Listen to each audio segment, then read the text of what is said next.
അരിവാൾ ചുറ്റിക നക്ഷത്രത്തിൽ നമുക്ക് സ്ഥാനാർത്ഥികളില്ലേ എന്നാണ് ഒരു അഭിപ്രായം. കാരണം അരിവാൾ ചുറ്റിക നക്ഷത്രത്തിൽ സ്ഥാനാർത്ഥി ഇല്ലാത്തത് കൊണ്ടാണോ ഇടതുപക്ഷം ഒരു പൊതു സ്വതന്ത്രനെ തേടി പോകുന്നത്?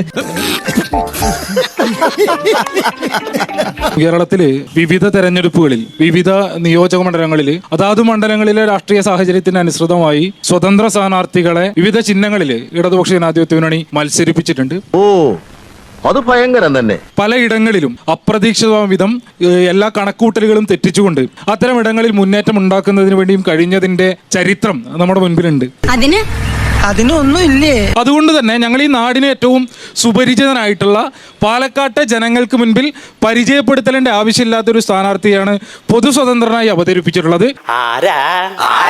പാലക്കാട് ഹോട്ടൽ മുതലാളി NMR റസാഖിനെ സ്വതന്ത്ര സ്ഥാനാർത്ഥിയാക്കാൻ CPM. സുപരിചിതനായിട്ടുള്ള പാലക്കാട്ടെ ജനങ്ങൾക്ക് മുൻപിൽ പരിചയപ്പെടുത്തലിന്റെ ആവശ്യമില്ലാത്തൊരു സ്ഥാനാർത്ഥിയാണ്. അത് തികഞ്ഞ വിജയപ്രതീക്ഷയോടുകൂടെ തന്നെയാണ് കേരളത്തിലെ മുഴുവൻ മണ്ഡലങ്ങളിലും ഈ തെരഞ്ഞെടുപ്പിൽ ഉജ്ജ്വലമായ മുന്നേറ്റം ഇടതുപക്ഷ ജനാധിപത്യ മുന്നണി ഉണ്ടാക്കും. നീ ഇങ്ങനെ സങ്കല്പിച്ച് സുഖിച്ചിരുന്നോടാ എന്ന ആത്മവിശ്വാസത്തോടൊപ്പം തന്നെ ആ മുന്നേറ്റത്തിൽ പാലക്കാടും കണ്ണിചേരും എന്ന് തന്നെയാണ് ഞങ്ങളുടെ വിശ്വാസം. എന്റെ സമയം ഇപ്പൊ വളരെ നല്ലതാ, തീർച്ചയായും നടക്കും. ഓടാതിരുന്നാ മതിയായിരുന്നു. ഈ പാർട്ടി ചിഹ്നത്തിൽ ഒരാൾ വരുന്നതിനേക്കാൾ നല്ലത് ഈ പറഞ്ഞ സ്വതന്ത്രന് കിട്ടുന്ന ഏതെങ്കിലും ചിഹ്നമാണ് എന്ന് തോന്നുന്നത് എന്തുകൊണ്ടാണ് ശ്രീ ആശ്രം?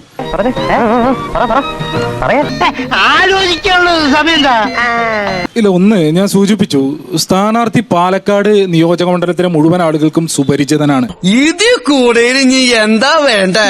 ചിഹ്നം എന്നുള്ളതിനപ്പുറത്ത് ഈ തെരഞ്ഞെടുപ്പിൽ ഇടതുപക്ഷം ജനങ്ങളോട് എന്ത് സംവദിക്കുന്നു എന്നുള്ളതിനെയാണ് ഞങ്ങൾ പ്രധാനമായിട്ടും പ്രാധാന്യത്തോടു കൂടി കാണാൻ വേണ്ടി ആഗ്രഹിക്കുന്നത്. എന്നാ പിന്നെ പേടിക്കണ്ട.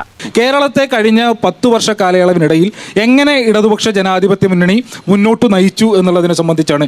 എല്ലാം ഞാൻ കടിച്ചു പിടിച്ചോണ്ട് നിൽക്കണം. എനിക്ക് ചൊറിഞ്ഞോണ്ടായിരുന്നു. കേരളത്തിൽ എവിടെയും പരിശോധിക്കുന്ന ജനങ്ങൾക്കാകെ ബോധ്യപ്പെടുന്ന വികസന പ്രവർത്തനങ്ങളാണ് കേരളത്തിൽ 10 വർഷം നടന്നത്.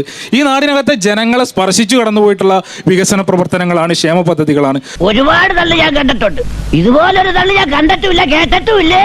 സ്വാഭാവികമായും അത് ജനങ്ങളോട് ആവർത്തിച്ചു പറഞ്ഞുകൊണ്ടാണ് ഞങ്ങൾ ഈ തെരഞ്ഞെടുപ്പിനെ അഭിമുഖീകരിക്കുന്നത് എന്നുള്ളത് കൊണ്ട് തന്നെ ചിഹ്നമെന്ത് എന്നുള്ളതിനെ സംബന്ധിച്ചോ സ്വതന്ത്ര സ്ഥാനാർത്ഥിയാണോ അല്ലെങ്കിൽ പാർട്ടി ചിഹ്നത്തിൽ മത്സരിക്കുന്ന സ്ഥാനാർത്ഥിയാണോ എന്നുള്ളത് പ്രധാനപ്പെട്ട ഒന്നല്ല എന്ന് തന്നെയാണ് ഞങ്ങൾ കരുതുന്നത്. അതേതായാലും നന്നായി. അത് നന്നായില്ലേ? ഇത്തവണത്തെ തെരഞ്ഞെടുപ്പിന്റെ പ്രത്യേകത നമുക്കറിയാം, പതിവില്ലാത്ത നിലയിൽ പ്രചരണത്തിനുൾപ്പെടെ വളരെ ചുരുങ്ങിയ ദിവസങ്ങൾ മാത്രം ലഭ്യമാകുന്ന ഒരു തെരഞ്ഞെടുപ്പാണ്. തെരഞ്ഞെടുപ്പ് പ്രഖ്യാപിച്ച് നമ്മൾ ഇന്ന് ഈ പരിപാടി സംഘടിപ്പിച്ചുകൊണ്ടിരിക്കുമ്പോൾ 75 മണിക്കൂറും 35 മിനിറ്റും പിന്നിട്ട് കഴിയുമ്പോഴും 140 മണ്ഡലങ്ങളിൽ സ്ഥാനാർത്ഥികളെ പോലും കണ്ടെത്താൻ കഴിയാത്തത്ര നിലയിലേക്കുള്ള പ്രതിസന്ധിയിൽ ഉഴലുകയാണ് കേരളത്തിലെ കോൺഗ്രസ്. അതാ നിന്റെ വിഷമം. സ്വാഭാവികമായി വലിയ പ്രശ്നമാണോ? ചെറിയ സംസാരിക്കുന്ന ഇവിടുത്തെ സ്ഥാനാർത്ഥി ഇന്നല്ലേ വന്നേ? അപ്പൊ ഇന്ന് രാത്രി വന്നില്ലേ? കോൺഫിഡൻസ് പറയാൻ വേണ്ടി കഴിയാത്ത ചോദ്യം സതീശോട് ചോദിച്ചപ്പോൾ അദ്ദേഹം പറഞ്ഞത് എന്താ അറിയോ? ഇവർ വെയിറ്റ് ചെയ്തുകൊണ്ട് എന്തൊക്കെ ഉണ്ടായി. തളിപ്പറമ്പിൽ നിങ്ങളുടെ കൂട്ടുന്ന ഒരാളെ കിട്ടി, വെയിറ്റ് ചെയ്തപ്പോൾ എന്തുണ്ടായി? പയ്യന്നൂർ നിങ്ങളുടെ കൂട്ടുന്ന ഒരാളെ കിട്ടി, ഇനിയും കിട്ടുമെന്ന് വിചാരിച്ചിരിക്കുകയാണെന്ന്. ഞാൻ സാറിന്റെ വിറ്റിന് മാത്രമേ ചിരിക്കൂ. അല്ല, ഞങ്ങളെ സംബന്ധിച്ച് ഈ തെരഞ്ഞെടുപ്പ് വേളയിൽ ഞങ്ങൾക്കേറെ സന്തോഷം പകരുന്നതും ഞങ്ങൾക്കേറെ ആത്മവിശ്വാസം ഇരട്ടിപ്പിക്കുന്നതും ഈ പറഞ്ഞ പോലെ ഞങ്ങൾക്കിടയിലുണ്ടായിരുന്ന കളകളെ ഓരോന്നിനെയും അവർ പറിച്ചെടുത്ത് സ്വന്തം പാളയത്തിലേക്ക് എത്തിക്കുമ്പോഴാണ്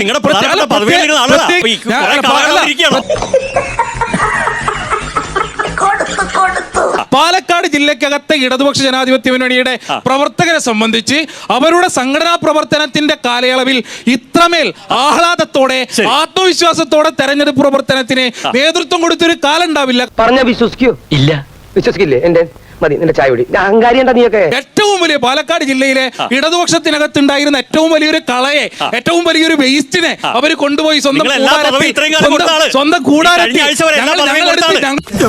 ഇതിനാണ് അവനവൻ പാരാന്ന് പറയുന്നത്. പെട്ടെന്ന് നിർണയിച്ചു CPM പ്രതിനിധി പറഞ്ഞു, അവർക്ക് കാരായ രാജനെ പോലെ കൊലക്കേസിൽ പ്രതിയായിട്ടുള്ള ആളുകളെ സ്ഥാനാർത്ഥിയാക്കാൻ യാതൊരു പ്രയാസം ഉണ്ടാവില്ല. ഇന്ന് വന്ന് നാളെ സ്ഥാനാർത്ഥിയാക്കണം സാറിന്. മനസ്സിലായില്ലേ? സെക്സ് ആക്സിഡന്റ് നേതാവ് തലവനാണ് പിണറായി വിജയൻ എന്ന് പറഞ്ഞ സാറിന് ആ നാവ് വാക്കിന്റെ ഉള്ളിൽ പോകുമ്പോഴത്തേനും സ്ഥാനാർത്ഥിയാക്കിയ പാരമ്പര്യമാണ് CPM. കേരളത്തിൽ നമ്മൾ ഏറ്റവും പ്രധാനപ്പെട്ട ഒരു തെരഞ്ഞെടുപ്പിന്റെ വാതിൽക്കൽ നിൽക്കുമ്പോൾ കേരളത്തിൽ കോൺഗ്രസിന് 4 മുഖ്യമന്ത്രിമാരുണ്ടായിരുന്നത്. ആർ ശങ്കറിന്റെ മകൻ മുൻപേ BJPയിൽ പോയി. കെ കരുണാകരന്റെ മകൾ ഈ തെരഞ്ഞെടുപ്പിൽ BJP-യുടെ സ്ഥാനാർത്ഥിയായി മത്സരിക്കുകയാണ്. അതൊക്കെ നാട്ടുകാർക്ക് അറിയാവുന്ന കാര്യം. നമ്മള് ഒരു കാലത്തും കരുതിയിരുന്നൊന്നല്ല കേരളത്തിലെ കോൺഗ്രസിന്റെ നേതാക്കന്മാരും കേരളത്തിലെ കോൺഗ്രസും BJPക്ക് ആവശ്യമായ മുട്ട പിരിയിക്കുന്ന ഫാക്ടറിയായി മാറുന്നു.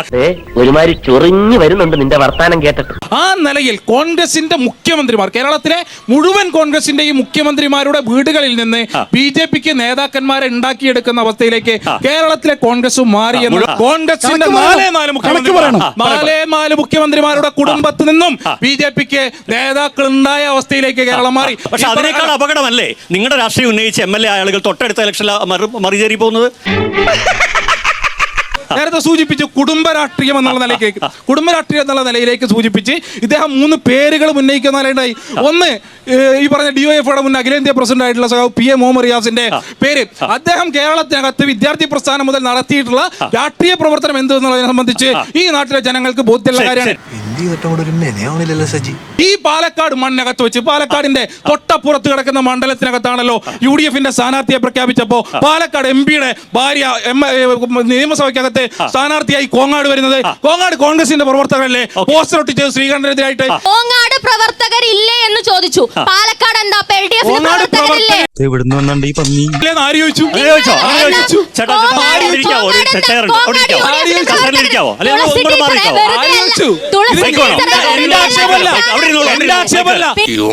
കയ്യിൽ നിന്ന് ഞാൻ വാങ്ങിക്കും.